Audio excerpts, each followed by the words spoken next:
yo quiero seguir yendo a la iglesia, yo quiero seguir cantando, yo quiero seguir haciendo lo mismo que hacen los demás, pero continuar con mi pornografía, continuar con mi lujuria, continuar con el pecado. Eso es lo que quiere el enemigo. Bienvenidos a Vida por Vida. Te invitamos a escuchar este mensaje con nosotros. Hola, ¿cómo estás? Mi nombre es Omar Bartolo y estoy feliz de poder compartir contigo un tema muy importante para los cristianos que se llama el bautismo. Ahora, es un tema fundamental para la vida cristiana, aunque también hay otras religiones, como el budismo, el hinduismo, otras que a través de los años también han tenido una práctica similar, aunque ellos lo llaman lavamientos sagrados, ¿verdad? O tienen otros tipos de nombres y rituales. Pero el bautismo tiene diferencias esenciales. Y el primer punto que quiero mencionar es que fue una orden de Jesús. Mateo 28, la Biblia nos dice en el versículo 18, Jesús se acercó y dijo a sus discípulos, se me ha dado toda autoridad en el cielo y en la tierra, por lo tanto vayan y hagan discípulos de todas las naciones, bautizándolos en el nombre del Padre y del Hijo y del Espíritu Santo, enseñen a los nuevos discípulos a obedecer todos los mandatos que les he dado y tengan por seguro esto, que estoy con ustedes siempre hasta el fin de los tiempos. Entonces Jesús fue el que dio la orden de que se hagan bautismos. Ahora, ¿por qué es tan importante esto? Porque a diferencia de otras religiones, las demás religiones fueron comenzadas de pronto con maestros trascendidos como Buda o de pronto Mahoma, pero ninguno de ellos, de las tres religiones más importantes en el mundo, que es la religión judía, la religión budista y la religión islámica, ninguno de los que comenzó estas religiones, ellos dijeron yo soy Dios. Ninguno. Pero Jesús sí se presentó a sí mismo como Dios. Ahora, así que el mismo Dios dio una orden, la orden de bautizarnos cada uno de nosotros, que quisiéramos obviamente seguirlo a Él. Y lo segundo que quiero mencionar es que creer es igual a ser bautizado. Cuando nosotros vemos en Marcos capítulo 16 la misma orden, va el Señor a decir algo más. Dice, entonces les dijo, vayan por todo el mundo y prediquen la buena noticia a todos. El que crea y sea bautizado será salvo, pero el que se niegue a creer será condenado. Entonces, el paso correspondiente a creer es bautizarse. En otras palabras es, si has creído, te bautizas, definitivamente. Entonces, muchos toman este acto del bautismo como una nueva oportunidad. De pronto lo ven como algo religioso, otros lo ven como entrar en una nueva religión, ¿verdad? Y no tienen el conocimiento claro de lo que es el bautismo. Creer, en otras palabras, según este texto bíblico, es igual a bautizarse. Y no creer también es igual a no bautizarse. Entonces es simple para el Señor Jesús. Si crees, entonces te bautizas. Y el que cree y se bautizara se bautice, será salvo. Ahora, quiero profundizar un poco en este tema en la Biblia, en el Antiguo Testamento, y quiero comenzar básicamente desde la historia de José. José era hijo de Jacob, era amado mucho por su padre, pero el padre tanto le dio cariño, ¿verdad? Que le dio hasta una capa de colores, cuenta la historia, y todos sus hermanos tuvieron envidia de él, tanto que lo llevaron, lo metieron en un pozo profundo, luego de lo sacaron de allí y lo vendieron como esclavo, y él llegó a la casa de un egipcio llamado Potifar. Su esposa de este egipcio quería estar con José, así que lo buscó de mil maneras para estar. Él se escapó de allí, pero fue acusado de violación. Así que entró a la cárcel. Lo metieron a la cárcel y en medio de la cárcel él conoció a dos funcionarios del faraón. Y estos dos funcionarios un día tuvieron un sueño y José se los interpretó. Y les dijo, cuando tú salgas, por favor, y estés con el faraón, no te olvides de mí. Así que en un momento determinado, el faraón también llega a tener un sueño que nadie le podía interpretar. Así que este hombre, el copero que había estado antes encarcelado y había sido liberado y le volvió a servir al faraón, le dijo, yo conozco a alguien que te puede interpretar los sueños, y ese fue José. Cuando le interpretó el sueño al faraón, él les dijo que iba a haber una hambruna tremenda sobre el país y que tenía que haber una buena administración de todas las cosas, de toda la siembra que se iba a hacer en esos años. Así que el faraón dijo, no hay otra persona más sabia que José, así que lo nombró su segundo, y José comenzó a administrar toda la siembra y la cosecha de todo el imperio. Y así fue como José llegó a ser un gran funcionario, y cuando su familia llegó por el hambre que había en toda la tierra, llegó hasta Egipto para pedir granos, para pedir comida. José los recibe nuevamente, los perdona, le cuenta al faraón, y el faraón le dice, ven con toda tu familia y establécete aquí en Egipto. Así que de esa manera es que llega Jacob con todos sus hijos y sus familias a Egipto, y llegó de buena manera, llegó invitado por el faraón y se establecieron en este país.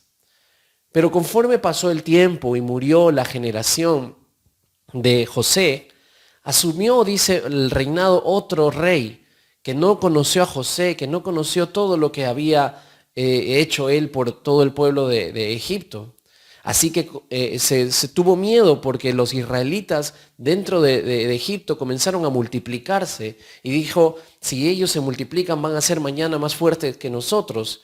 Así que comenzó a traer presión sobre ellos y comenzó a esclavizarlos, comenzó a todos los israelitas a ordenarles a que hagan ladrillos. Y así llegó un punto en que él dijo, voy a mandar a matar a todos los niños recién nacidos, que sean varones. Así que dio esta orden, pero Moisés fue un niño de Israel escondido, y llegó a ser criado por la hija también del faraón. Entonces este niño fue cuidado en el palacio del faraón. Y esta historia es que la opresión que significó para los israelitas fue bastante grande, pero ellos se habían acostumbrado a ser esclavos. Ellos se habían acostumbrado a elaborar sus ladrillos, y para ellos era normal elaborar los ladrillos. Entonces, ¿qué pasó? Que finalmente se volvió como una cultura. Los padres comenzaron a enseñar a los hijos, y los hijos así sucesivamente a sus otros hijos, y así sucesivamente, y se acostumbraron a ser esclavos. Quiero poner un punto aquí para poder mencionarte que Jesús en un determinado momento les habló a la gente de su pueblo, y les comenzó a decir en Juan capítulo 8, versículo 31 al 33, Jesús se dirigió entonces a los judíos que habían creído en él y les dijo, si se mantienen fieles a mis enseñanzas, serán verdaderamente mis discípulos y conocerán la verdad, y la verdad les hará libres. Nosotros, descendientes de Abraham, somos, dice, le contestaron, y nunca hemos sido esclavos de nadie. ¿Cómo puedes decir que seremos liberados? Nunca hemos sido esclavos de nadie, dijeron ellos. Esos descendientes de estos esclavos, ellos nunca reconocieron en realidad su esclavitud, porque para ellos era normal. Era normal. Entonces ellos dijeron, nunca hemos sido, o sea, lo afirmaron de esa manera. Porque cuando algo es costumbre, cuando algo se vuelve normal para ti, entonces tú dices, esto no es tan malo. Y así comienza el pecado a entrar. Pero Jesús les aclaró en el versículo 34 de Juan 8, ciertamente les aseguro que todo el que peca es esclavo del pecado, respondió Jesús. Entonces, hay una esclavitud que es socialmente aceptada. De pronto pensamos, entonces, como te decía hace un momento, no es tan malo ser un ladrón, no es tan malo ser un mentiroso, no es tan malo fumar de pronto alguna droga, no es tan malo ver pornografía, no es tan malo. Y comienza a entrar y es natural y es normal, es como que una costumbre, ¿verdad?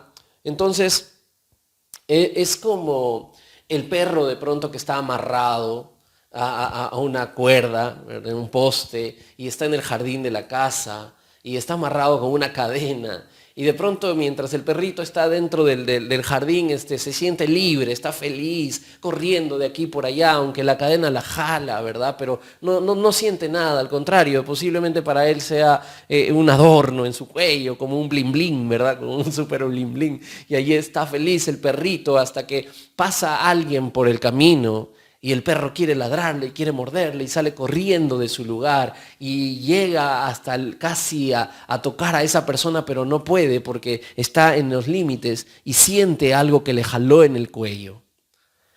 Y recién se da cuenta que ese supuesto adorno que tiene en el cuello o ese bling bling no es un bling bling, no es un adorno, no es un collar bonito, sino que está aprisionado, sino que es como un esclavo, como un prisionero. Y eso es básicamente lo que pasaba con los israelitas. Ellos no se daban cuenta que vivían ya, eran esclavos. Ellos llegaron bien a Egipto, pero ahora eran esclavos. Y no podían experimentar qué significaba ser libre, porque ellos nunca habían experimentado el ser libres, sino que generación tras generación les enseñaba el abuelo a hacer ladrillos al hijo, el hijo al nieto, etcétera, etcétera. Así que para ellos era normal vivir en la esclavitud. Pero hubo alguien que marcó la diferencia y este alguien es Moisés. Moisés nunca fue un esclavo. Y como nunca fue un esclavo, él era como que el punto de referencia. Dios levantó a ese judío que nunca fue esclavo. Ahora, Moisés sabía que era ser libre. Así que él podía ser usado como ese libertador. Moisés sabía, porque nunca había hecho ladrillos, nunca había estado en esa cultura. De esa misma manera, entonces, pudo él traer esa libertad al pueblo. Moisés es un símbolo de Jesús. Jesús también, porque él nunca cometió pecado. Jesús nunca cometió pecado y él sabía que iba a ser libre de la esclavitud del pecado y por eso él dijo en la palabra, en Juan 8:36, así que si el Hijo los libera, serán ustedes verdaderamente libres. Si el Hijo los libera, serán verdaderamente libres. En otras palabras, es como esa imagen de Moisés. Moisés que nunca fue esclavo. Jesús que nunca fue esclavo del pecado. Ahora, Faraón es un símbolo del enemigo. Y aquí él quería seguir teniendo al pueblo esclavo. El primer intento entonces del enemigo, nosotros vemos para que continúe Israel siendo esclavo, lo vemos en Éxodo capítulo 5. Y aquí el primer punto que quiero mencionarte es que Él quiere mantenernos a nosotros con el desconocimiento de Dios. Fíjate, así dice el Señor de Israel, le dijo Moisés, deja ir a mi pueblo para que celebre en el desierto fiesta en mi honor. Y en el versículo 2 le responde el faraón, ¿y quién es el Señor? Respondió el faraón, para que yo le obedezca y deje ir a Israel. Ni conozco al Señor, ni voy a dejar que Israel se vaya. Y entonces el faraón responde, yo no lo conozco, nunca lo he visto, nunca me han presentado a ese Dios de Israel. Así que el propósito en realidad del enemigo es esclavizarnos de una manera que nosotros podamos ser ignorantes, que no conozcamos al Dios verdadero, así como a este faraón. Así que el Señor se presenta, no es como que fue a darle una tarjetita. Así que no me conoces. Ahora me voy a presentar entonces. Y comenzó a traer esa plaga, que el agua se convirtió en sangre. De pronto trajo la plaga de las ranas. También trajo la plaga de los piojos, la plaga de las moscas. Diciendo, mira, me presento, soy el Dios todopoderoso de la naturaleza, ¿verdad? Toma mi tarjeta, ahí está. Oh, ya te voy conociendo. Ahora, lo siguiente que quiere el enemigo, no solamente que te quedes ignorante de él, que no lo conozcas a Dios, es que mezcles lo puro con lo contaminado. Eso es lo que él quiere, el enemigo. En el capítulo 8 de Éxodo, versículo 25, dice, llamó entonces el faraón a Moisés y a Aarón y les dijo, vayan y ofrezcan sacrificios a su Dios aquí en el país. O sea, le dice, ok, vayan, pero háganlo aquí en Egipto, no tienen que irse de Egipto. En otras palabras, Él quiere que nosotros simplemente sigamos la cultura, ¿verdad? Sigamos lo religioso, las costumbres. Voy a ir a la iglesia, voy a cantar igual que los demás, no importa, pero voy a seguir en la esclavitud de mi pecado. Quiere que mezcles lo impuro con lo puro. Eso es lo que quiere el enemigo. Así que igual de la misma manera, o sea, yo quiero seguir yendo a la iglesia, yo quiero seguir cantando, yo quiero seguir haciendo lo mismo que hacen los demás, pero continuar con mi pornografía, continuar con mi lujuria, continuar con el pecado. Eso es lo que quiere el enemigo para continuar esclavizándolos a cada uno. Y en el versículo 27 de Éxodo dice, tenemos que hacer un viaje de 3 días, le responde Moisés, hasta el desierto para ofrecerle sacrificios al Señor nuestro Dios. Así nos lo ha ordenado. En otras palabras, no vamos a hacer la mezcla entre lo espiritual y lo mundano. No vamos a quedarnos en Egipto. Vamos a salir de aquí, le decía Moisés. Lo siguiente que quiere el enemigo es impedir que profundices en el Señor. El capítulo 10 de Éxodo, versículo 10, le dice el faraón, que el Señor los acompañe, repuso el faraón. Si es que yo dejo que se vayan con sus mujeres y sus hijos, ciertamente se ven sus malas intenciones, pero no será como ustedes quieren. Si lo que quieren es rendirle culto al Señor, vayan solo ustedes los hombres. Vayan solo ustedes los hombres. Es decir, él quería que vayan los varones, pero las mujeres y los niños se quedaran ahí y con sus ganados y todo. ¿Para qué? Para obligarles a regresar a ellos, a Egipto. Entonces, en otras palabras, te alargo la cadena, ¿verdad? Te alargo la cadena, pero cuando yo quiero, te la jalo nuevamente. Anda, adora, anda, sigue yendo a tu iglesia, lo que quieras, pero yo te voy a seguir teniendo prisionero. Es como cuando algunas personas hablan, ¿no? Y dicen, sí, claro, me gustan las reuniones que hay allí en la iglesia, me gustan las canciones, me gustan las enseñanzas, me gustan las prédicas, me gustan, de verdad, pero no te metas mucho, te dicen. No sé si has escuchado eso. No seas fanático. No, porque es mejor que no te metas mucho. ¿Para qué? Para que cuando te vayas por allá yo te vuelva a jalar la cadena. Así el enemigo quiere actuar, quiere impedir entonces que profundices en los caminos del Señor. Y así como vino la plaga de los primogénitos y eso abrió la oportunidad de la liberación del pueblo de Israel. Ellos salieron de allí victoriosos y llegaron hasta la orilla del mar y conocemos esa historia. Pero ahí mi punto siguiente es que Él va a tratar de usar la fuerza para que tú no avances. El capítulo 14, versículo 9 de Éxodo dice, todo el ejército del faraón, caballos, carros, jinetes y tropas de Egipto, salió tras los israelitas y les dio el alcance cuando estos acampaban junto al mar cerca de Pi-Hahirot y frente a Baal-Zephón. Así que el faraón se molestó y fue a traer a los israelitas. Fue a través de fuerza, a través de lo que sea necesario para que ellos continuaran siendo esclavos. Así que el enemigo va a hacer lo que sea para que cada uno de nosotros continúe siendo esclavo del pecado. Cosas, situaciones difíciles, presiones de los amigos, lo que sea, para que cada uno de nosotros continúe haciendo lo que antes hacía. Pero la Biblia menciona en Romanos capítulo 6, versículo 14, así el pecado no tendrá dominio sobre ustedes porque ya no están bajo la ley, sino bajo la gracia. Entonces, el bautismo, en otras palabras, en el Antiguo Testamento, es el punto de no retorno. Es decir, cuando ellos llegan al mar y se abre el mar y ellos pasan por en medio y iban a salir hacia su libertad, el llegar a ese punto era el punto del no retorno. No voy a volver a hacer lo que antes hacía, no voy a volver atrás.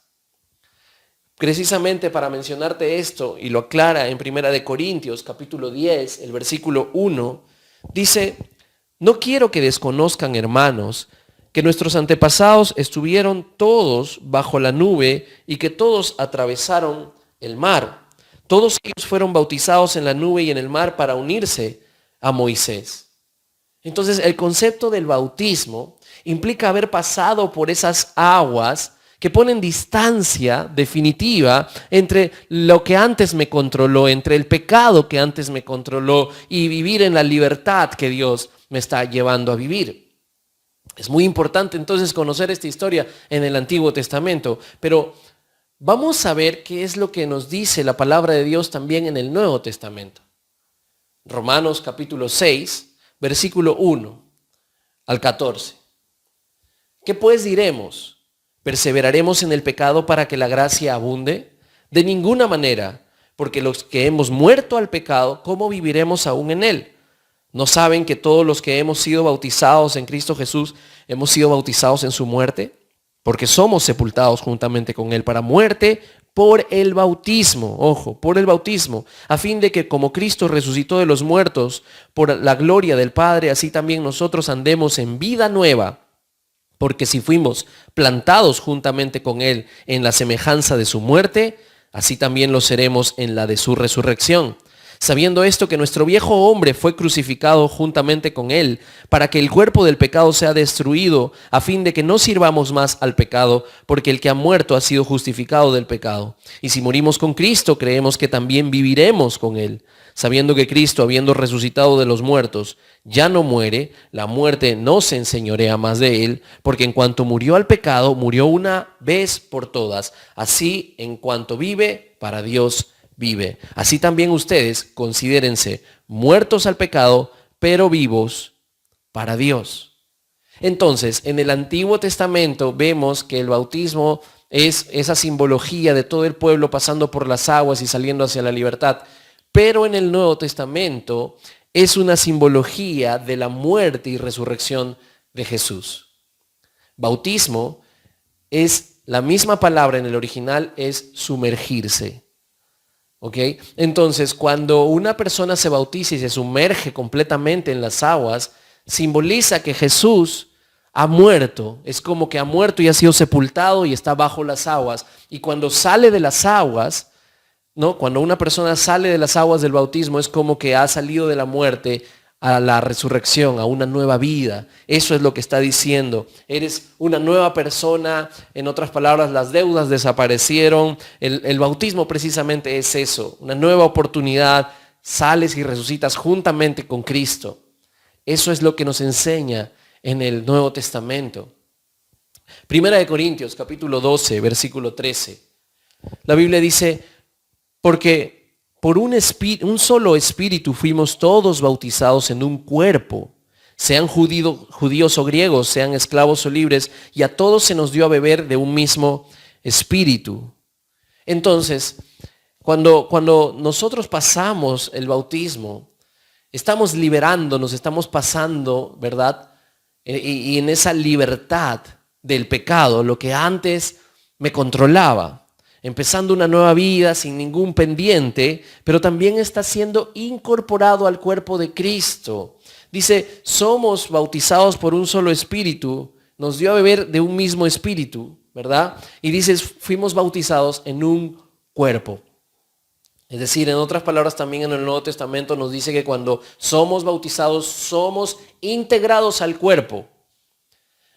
Ahora, de repente, ser parte del cuerpo, por ejemplo, si fueras nariz, ¿verdad? Puedes decir qué bonita nariz, pero la nariz también es funcional, sirve para respirar.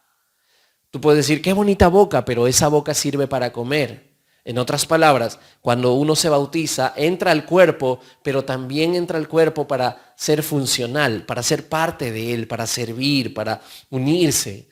No solamente estar solo. A veces algunas personas dicen, yo sí creo en Jesús, pero yo a mi manera, yo en mi casa, yo haciendo lo que yo quiero. Y así no es el ser parte del cuerpo de Cristo. Cuando uno se bautiza, el Señor nos considera y nos injerta dentro de su cuerpo, pero también somos parte de una comunidad. Somos parte de su cuerpo. Entonces, para hacerte recordar, para las definiciones del bautismo, en el Antiguo Testamento, es que has sido liberado de tu antiguo opresor, el pecado que te tenía oprimido. Y luego en el Nuevo Testamento vemos las dos definiciones también, que has muerto, ¿verdad? Al pecado, has muerto a tus pendientes, a lo que no podías dejar, y luego has vuelto a la vida, has nacido de nuevo para ser parte del cuerpo de Cristo. Eso es entonces el significado en la palabra de Dios.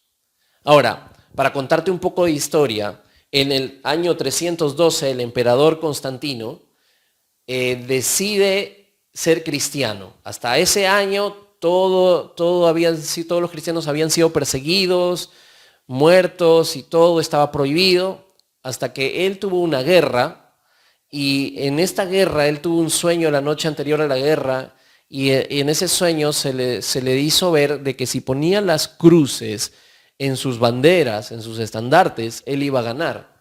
Así que puso este símbolo en los estandartes y ganó la victoria. Y al ver eso, él decidió de que todo el imperio romano sea cristiano. Y allí comenzaron a hacer algunos cambios. Ahora lo que antes era la opresión, si es que eras cristiano, a partir de ese año hubo libertad, ya podías ser cristiano, pero conforme pasó el tiempo, no solamente había libertad para ser cristiano, sino que se obligó a la gente a ser cristiano. Y se les obligaba, y si no, o sea, ya comenzaron a haber represalias. Todo lo contrario, que antes había represalias por ser cristiano, ahora iban a haber represalias por no ser cristiano. Entonces cambió completamente, oficializó toda la libertad, ¿verdad?, de los cristianos, pero también fueron ajustando algunas cosas. Y en el año 325, en el concilio de Nicea, hicieron algunos ajustes porque ellos tenían costumbres de ser politeístas, de tener muchas imágenes y varias cosas. Y comenzaron a fusionar esas religiones para que no les chocara al imperio. Entonces, para que no les chocara a toda la gente el haber cambiado de religión. Así nosotros vemos por costumbres entonces que ellos dijeron, mira, el Dios tal ahora va a ser el apóstol tal, cuando veían la imagen. Y desde ahí vienen esas costumbres. Pero no solamente eso, sino que el bautismo, que en realidad tenía una simbología muy clara, que el Señor dijo, el que creyere y fuere bautizado será salvo, tenía en realidad que ver con que una persona tuviera conciencia para poder dejar el pecado y decidir seguir a Cristo. Pero ellos decidieron obligar a todo el imperio a ser cristiano, así que para no hacerse problemas, apenas nacía una persona se le iba a bautizar. Así que comenzaron a hacer algunos cambios a la verdad de la palabra de Dios que había dejado Jesús. Así que comenzaron a bautizar bebés. Pero el bebé no tiene conciencia como para poder arrepentirse, dejar el pecado, decidir personalmente, seguir a Cristo. Así que yo no entiendo cómo podía suceder esto, porque para poder hacerlo bíblicamente tenía que suceder esto. El bebé no sé de qué tendría que arrepentirse, de repente me arrepiento de hacer puffy, no sé, pero él no podía arrepentirse, un bebé. Así que en realidad este bautismo no es un bautismo bíblico. Y esa doctrina surge por ejemplo, de que si un bebé no se bautizaba, entonces y moría, él iba a estar en el limbo. En un lugar que no era ni el cielo ni el infierno, se iba a quedar ahí. Entonces la gente quería bautizar a sus bebés. Y desde ahí comienza la costumbre. A partir de ahí, el día del bautismo se le va a poner el nombre. Y todas estas costumbres, que son costumbres pero no son bíblicas. Entonces, para recordarte, el bautismo es una manifestación pública de una decisión personal que has tomado, de arrepentirte y seguirte a Cristo. Es una decisión privada que has tomado tú de seguir a Cristo, pero ahora lo vas a hacer público a través del bautismo.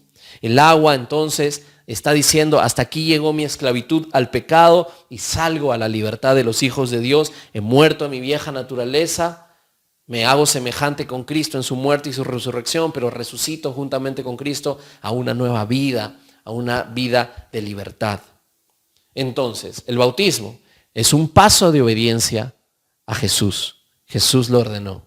Segundo, es una iniciación para ser un discípulo de Cristo. ¿Correcto? No es cuando tengas todas las respuestas, cuando conozca todo, más adelante lo haré. A veces te vienen esos pensamientos. No. Si en realidad quieres seguir a Cristo, esta es la iniciación. El que creyere y fuere bautizado. Lo siguiente es una incorporación al cuerpo de Cristo. Es decir, si te bautizas, ahora eres parte del cuerpo del Señor Jesucristo. Lo siguiente es que es la señal de la verdadera conversión. Es la señal de la verdadera conversión. Por años, la gente se ha acostumbrado solamente a hacer una oración. Y dicen, vamos a hacer la oración del pecador, y se arrepienten y se entregan al Señor. Y eso está bien. Pero la señal verdadera, según la palabra de Dios, de que esa persona se ha entregado, es el bautismo. Y la iglesia cristiana, por mucho tiempo, lo que hemos hecho solamente ha sido, haz la oración, y hemos dejado bastante tiempo a esa persona conociendo más de la palabra, sin bautizarse. Y allí es donde entran estas personas en ese famoso limbo. ¿Por qué les digo ese limbo? Porque ellos creen que sí, están siguiendo a Cristo, creen y todo, pero no necesariamente lo hacen bíblicamente, porque no deciden bautizarse, porque dicen no, y tienen tantos pensamientos de, no, me voy a meter a otra religión, no, me voy a hacer, no voy a dejar lo que antes hacía. Y entonces hay muchas cosas que le impiden a esa persona ser parte del cuerpo de Cristo y en realidad tener esa evidencia de que se ha entregado al Señor y de que es parte del cuerpo de Cristo. Tan importante entonces es el bautismo, porque mucha gente cree que es salva, mucha gente pasan años sin bautizarse, haciendo lo mismo que los demás hacen, cantando, bailando, dando sus ofrendas, lo que sea, yendo a la iglesia y todo, pero no necesariamente tienen la evidencia de la verdadera conversión a través del bautismo. Entonces, si tú te conviertes, si tú te entregas, si tú crees en el Señor, debes bautizarte, porque es lo mismo. Amén. Eso es bíblico. Entonces, el que creyere y fuere bautizado. Ahora, algunas preguntas. Dices, pero yo cuando niño me bauticé, ¿está bien? Entonces, ya me bauticé, yo entonces no necesito bautizarme. Vuelvo a repetirte, si no fue por inmersión, o sea, dentro del agua y salir, solamente fue por aspersión, echar agüita, porque obviamente al bebé con esas costumbres no lo podían meter en el agua, no se hacía semejante a Cristo, porque no tenía conciencia, porque no lo metían en el agua, porque de qué se iba a arrepentir, si la Biblia dice que de ellos es el reino de los cielos, de los niños. Entonces, si no fue por una decisión personal, si no fue por inmersión, si no fue una manifestación de tu verdadera conversión a Cristo, si no fue un rompimiento del pecado que tú antes tenías, entonces ese no es un bautismo bíblico. Lo siguiente es, pero yo ya hice el bautismo también cuando fui grande, ya me bauticé. Pero si ese bautismo, si no te incorporó al cuerpo de Cristo, esto es muy importante porque eso es lo que hace el bautismo. No solamente es un acto religioso, sino que te incorpora al cuerpo. Y obviamente, si eres parte del cuerpo, eres parte funcional. Es decir, no solamente es asistir a un lugar, como siempre digo, no por ir al aeropuerto te haces avión, sino que te haces cuerpo, te haces parte del cuerpo, eres parte de una comunidad de creyentes. Y eso es lo que dice la palabra de Dios. Si eso no ha sido en tu bautismo, si solamente lo hiciste y luego te alejaste y viviste tu vida como se te dio la gana, entonces no has hecho ese bautismo bíblico. Entonces, en el nombre de Jesús, yo quiero animarte el día de hoy, porque es una decisión valiente. Y ahí es donde quiero terminar. Es una decisión valiente. Para los israelitas salir de Egipto fue valiente. Se iban a ir a un lugar desconocido. Iban a salir y a pesar de que el faraón los persiguió, ellos salieron y pasaron el mar. Creyeron, fue valiente. Creer que más allá del mar el Señor iba a estar con ellos de todas maneras. Es valiente entonces decidir por Cristo, romper con el pecado y seguir al Señor. Es valiente. Y el día de hoy también es valiente. Si tú quieres hacerlo, si tú quieres bautizarte porque dices, yo he creído en el Señor Jesús y yo quiero seguirlo verdaderamente, yo quiero salir de esto, yo quiero pasar a mi libertad verdadera como los hijos de Dios, entonces quiero animarte. Nosotros vamos a comenzar tiempos de bautizo en estos días que vienen. Así que en el nombre de Jesús te animo a que seas valiente, a que te quites del temor. Vamos a tener todos los cuidados necesarios para que esto se haga en toda la limpieza, con todos los protocolos. Pero debemos hacerlo porque amamos al Señor. Así que quiero orar por ti, tú que me estás escuchando. Quiero orar por ti para que el Señor te llene de su poder y esa valentía para poder ir y pasar por las aguas. Padre, en el nombre de Jesús, te doy las gracias, Padre Santo, por todos aquellos que están mirando este video. Te pido, Señor, que sean fortalecidos y te pido que tú les toques sus vidas en este momento como tocaste la mía y que quites toda duda, Señor, de sus corazones, toda idea que no proviene de ti, Señor, en la que les están metiendo esas ideas para no hacer, para no bautizarse, para no dar ese paso, Señor, en el que ellos confirman delante de todos de que son tus hijos, de que van a seguirte. Señor, te pido que les des valentía, te pido que los llenes de valor, que les quites el temor, Señor, y que ellos puedan salir y bautizarse para poder dar ese testimonio de lo que tú has hecho en sus vidas. Señor, yo los bendigo en el nombre de Jesús. Amén. Que Dios te bendiga y te espero en los tiempos de bautizo. Nos vemos. Si te gustó este mensaje, te invitamos a suscribirte a nuestro canal. Nosotros somos Vida por Vida de Lima, Perú, honrando a Dios y haciendo discípulos.